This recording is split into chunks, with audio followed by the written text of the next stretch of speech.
Thank you very much. And I hope you can hear me well. Yes, we can hear you very well. Okay, that's excellent.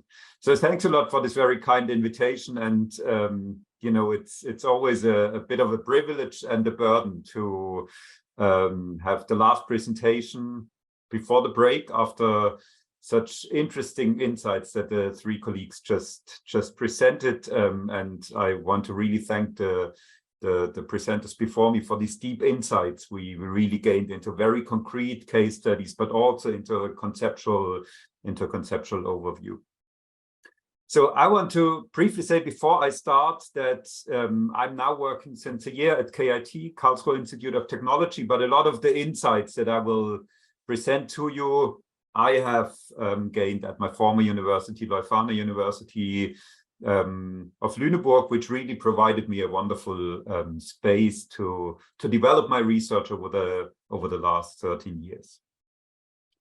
So what I want to do in the next 20 minutes is to walk you through three aspects, and we have touched upon all of those also in the other presentations. But I will want to give you a bit of a perspective. So first, I want to give you some insights into three concepts that I think are relevant if we talk about transdisciplinarity and transdisciplinary learning, facing the major challenges that Ortwin Renn just introduced, and really also helping to pave the way for a larger sustainability transformation. Then in the second part, I want to really get concrete and delve a bit deeper into concrete examples with a focus on learning. And as you will see, I have a rather broad understanding of learning. So it's not only university learning, but also societal learning processes to foster sustainability. And in the last part, I want to briefly touch upon places where I see the potential and the need for advancing transdisciplinary research and learning to really foster its full potential. So let me start with the question, what is action-oriented knowledge for sustainability, or what do we need? Which type of knowledge do we need if we really want to contribute to efficient and effective actions to foster sustainability transformation? So if we look at the question, well, what are characteristics of actions for sustainability? We see these three characteristics. So they are intentionally designed, or they should be intentionally designed. They should be based on shared agency, and they should be contextually realized. So the things we are doing happen not in the abstract world, but if we really want to foster sustainability, context matters. And if we take these actions, and this is based on a paper we have recently published in Nature Sustainability, this has also implications for the characteristics of the knowledge that is needed to really foster this sustainability transformation. And I can't go into all of these characteristics, but it should be, for instance, strategic. And Ortwin already mentioned kind of the goal orientation of the research we are doing. So it's really about directing our research towards the achievement of the Sustainable Development Goals and to really fostering sustainability transformation. It could be co-created. So it's not one type of knowledge, what we have already heard from the other presenters before, but it's really acknowledging that scientific knowledge is one very important type of knowledge, but we also need to integrate and particularly connect this type of knowledge also to other types of knowledge, like indigenous knowledge, experiential knowledge, etc. And it's emergent. So as we know from the long tradition of sustainability and sustainable development, sustainability is not a final stage that we can reach, but it's really a guiding idea, and it's, you know, a continuous learning process to really get closer to this guiding idea, normative guiding idea of a sustainable development. So if we acknowledge that we need action-oriented knowledge based on these different characteristics, Transdisciplinarity understood as a mutual learning process between societal actors and scientific actors really is a very promising way to foster this type of action-oriented knowledge. And we have already seen this picture. So transdisciplinarity not understood as a merging of everything, so that the scientist at the end of the day becomes a decision and policy maker, or that civil society actors become at the end of the day core scientists, but it's really a coming together of societal practice and scientific practice in this mutual learning process to really create, on the one hand side, insights that help solving major societal problems, and on the other hand side, create new and innovative research results that enrich the body of scientific knowledge that we have. As I already said, and I think that's if we talk about learning, we often only think about individual learning. But in a work that we have done at Leuphana University, we have expanded this idea of learning on the individual side to really understand transdisciplinary learning as a learning process that happens on different levels. So it's individual learning, but it's also learning in groups, and it's a societal learning process. And the second dimension that is relevant is that learning is not only single loop learning, so that it's about following the rules, changing actions, but it's also about double loop learning. So learning how to learn, really creating capacities, further developing capacities to engage in change and transformation processes. And finally, it's also triple loop learning. So triple loop learning means it's also about changing the rules and changing synergies. So really reconsidering what are the values, what are the core attitudes of our systems that we need to change if we really want to engage in a larger sustainability transformation. And learning processes happen on all of these different levels, and it's also engaging in all of these different learning activities. So in the final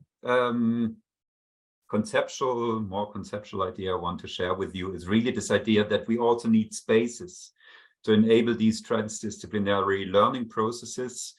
And over the last couple of years in Germany, but also around the globe, this idea of creating laboratories in the real world gained increasing momentum.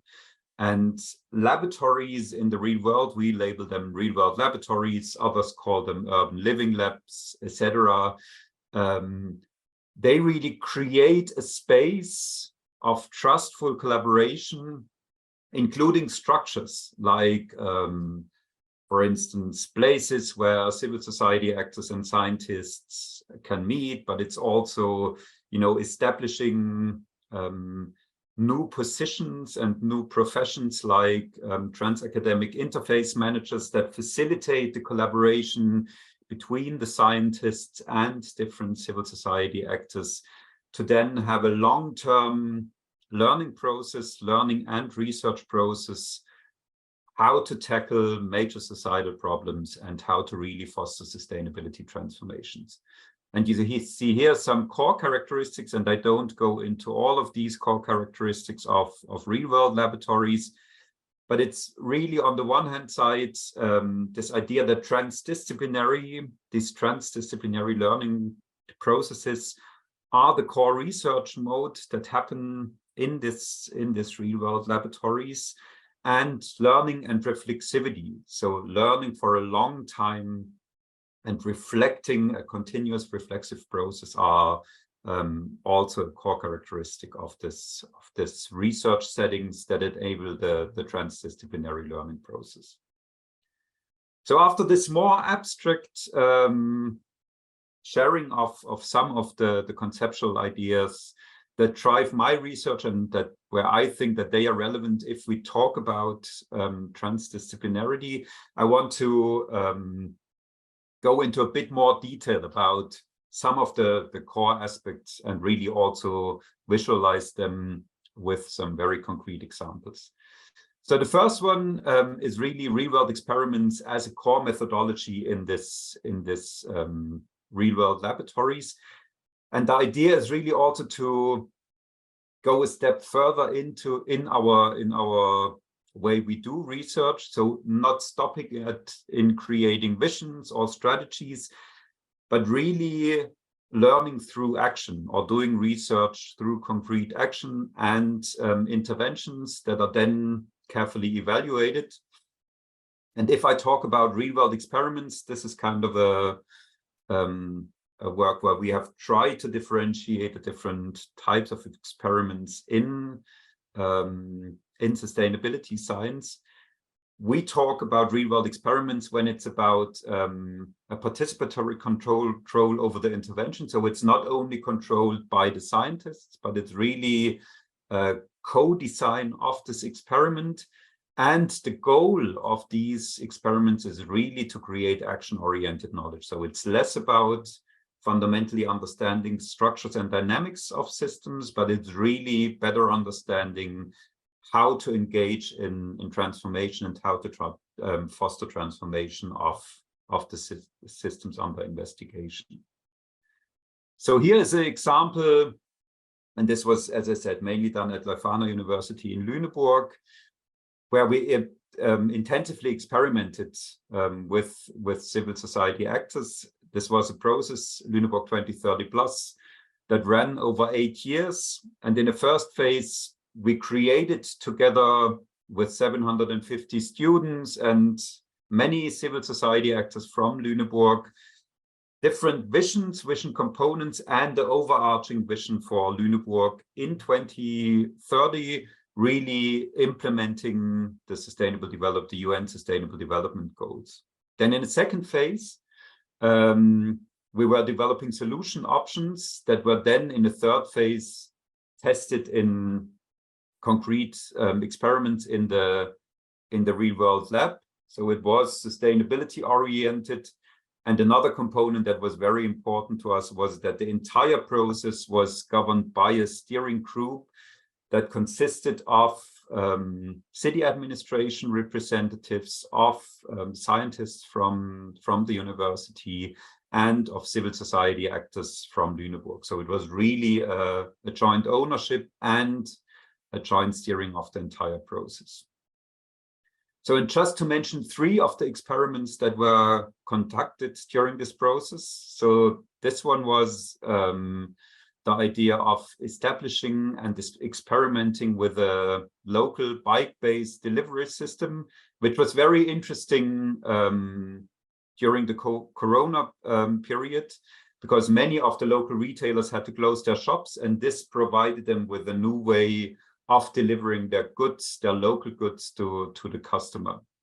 And even though this was a rather tiny experiment, it really helped on the other hand side and provided insights how to change the local delivery system in the city and really foster the consumption of more local goods in Luneburg.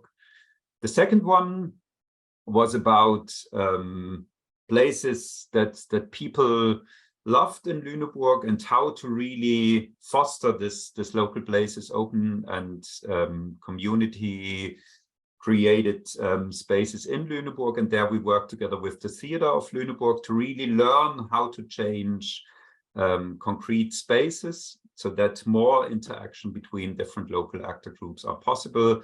And the last one, and I will touch upon this in my last set of slides, was about youth participation. The second aspect I want to briefly mention is really that I think if we engage in this research processes, we need accompanying research, and particularly, and this was also touched upon in the second presentation, we also need to learn across cases. And here, this is just a picture, and you can read about this in the recently published paper. If we want to do this, we also need to describe these different cases in a similar way. But let's get to a concrete example where we try to foster this, and we're still engaging in this. This is a collaboration between Leuphana University and 3 Baltic universities, where we engage in 3 communities in the Baltic countries in real-world experiments and try to learn how these real-world experiments can really foster the engagement of the youth, of young people, into city making. So it's always a collaboration between city government actors, universities, and schools students. And for instance, in one of these experiments in Lithuania, the experiment revolves around the question how to foster the separate collection and the reuse of bio-waste in school dormitories, which is closely connected to a change in the regulation of Lithuania. And it's really this interaction between, as I said, civil society actors, the local waste management company, the university, and to see how new solutions can be constructed. The interesting thing in this case is really that it's the learning in the different communities, but it's also the learning across the different communities. So even though the examples are very different in the 3 communities, ranging from, the waste disposal over urban gardening to greening events, it's really a very interesting learning process across these different experiments. And then in the synthesis that we will also accompany, it's really also about what can we see, can we derive structures of these different components.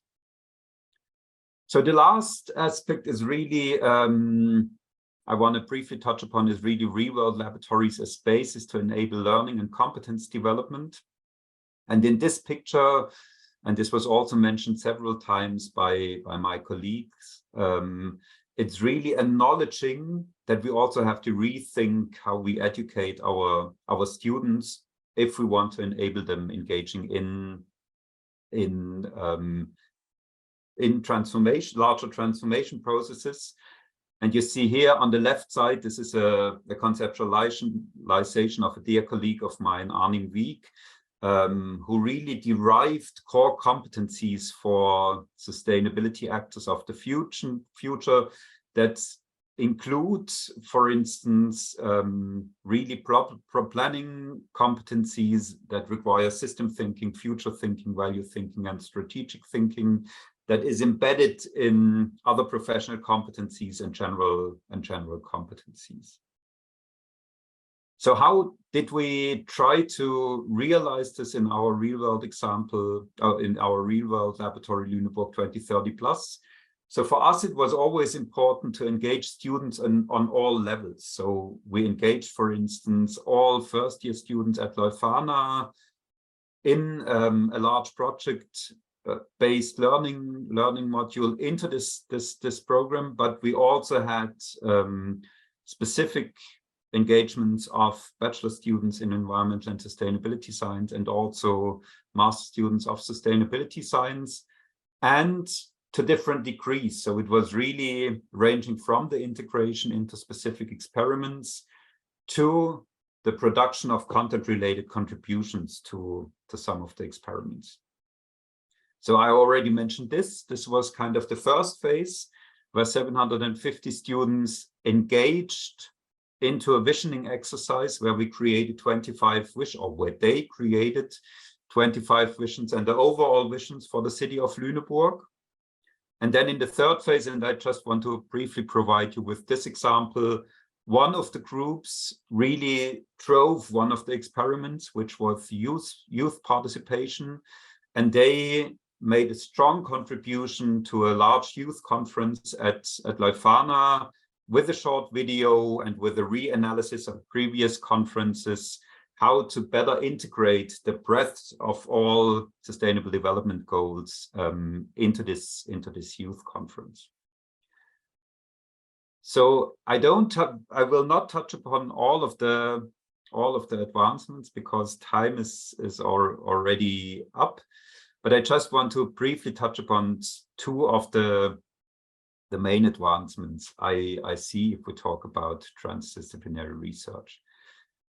So the first one is about amplifying impacts of different solution options and also amplifying the impact of our transdisciplinary projects.